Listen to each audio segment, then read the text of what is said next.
বিসমিল্লাহির রহমানির রহিম। দর্শক, ইন্ডিয়াতে নাসা বিনোদন টিম ইন্ডিয়াতে এসে বলছে পাসপোর্ট ভিসা কিচ্ছু লাগে নাই। তো ইন্ডিয়াতে আছি, ওইটা বাংলাদেশ, এইটা ইন্ডিয়া। মানে আসলে মানে খুবই ভালো লাগতেছে। এই জীবনের প্রথম ইন্ডিয়ার মাটিতে পা রাখলাম, যদিও কোনো পাসপোর্ট ভিসা আমরা কই নাই, এমনিতে এসে পড়ছি। দেখতে দেখতে অনেক প্রতীক্ষার পর আইসা পড়লাম আমাদের সেই এই ইন্ডিয়াতে। দেখেন ইন্ডিয়া একদম, আমরা ইন্ডিয়ার মাঝখানে আছি।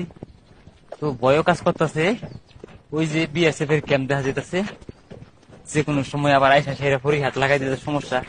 আর যদি ইতনা কেন আয়েগা, তো আমরা কি বলেগা, তো খুব আমরা উঠটা দৌড় মারেগা। খুব ভয় লাগতেছে। দেখেন সবগুলা পাহাড় ইন্ডিয়াতে পড়ে গেছে। এই যে এটা ঝর্ণা, এটা ঝর্ণার পানি আসতেছে, ওদিকে একটা বড় ঝর্ণা আছে। হ্যাঁ, আসলে খুব চমৎকার একটা জায়গা দেখার মতো। দেখেন কত বড় বড় উঁচু উঁচু পাহাড়, এটা ঝর্ণার পানি। হ্যাঁ,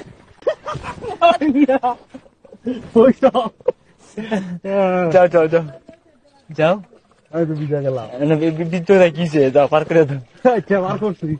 হ্যাঁ, দেখেন এখন আমরা ইন্ডিয়াতে আছি, কোন যাইতো না ডন্ডে আবার মোদিজি কইব তোমারা বাংলাদেশের মানুষ ইন্ডিয়াতে কেন ঢুকে গা। আমগর তো জব থাকতো না, ধরে দেওয়া উপায় থাকতো না, আমরা কইলাম যে